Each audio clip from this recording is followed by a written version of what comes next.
Oui, mais le problème, c'est qu'il est protégé par la magistrature française. J'ai écrit 600 pages pour essayer de le démontrer, Mhm. hein.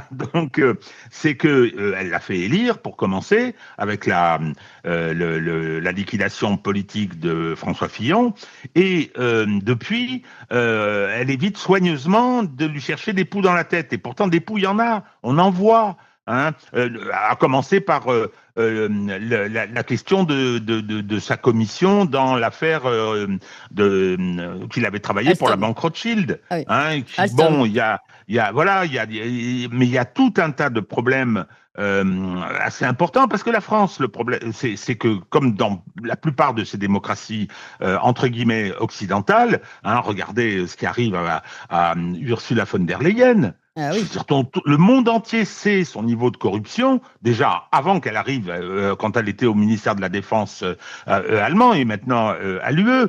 Donc ce sont des régimes qui sont tout à fait corrompus au sens où la haute fonction publique, le champ politique sont liés au milieu d'affaires les plus troubles.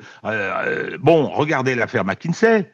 Hein, où moi j'ai un peu étudié l'aspect juridico-judiciaire, comme je l'avais fait pour Charline Avenel, eh bien je peux vous dire que c'était infraction pénale à tous les étages qui aurait nécessité des Enquête. enquêtes, des instructions. Ils ont, comme il y avait un scandale national, il y a même eu une pétition de magistrats disant anonyme, mais disant c'est un scandale qu'il n'y ait pas d'informations judiciaires ouvertes. Ils l'ont ouverte discrètement et depuis il se passe strictement rien.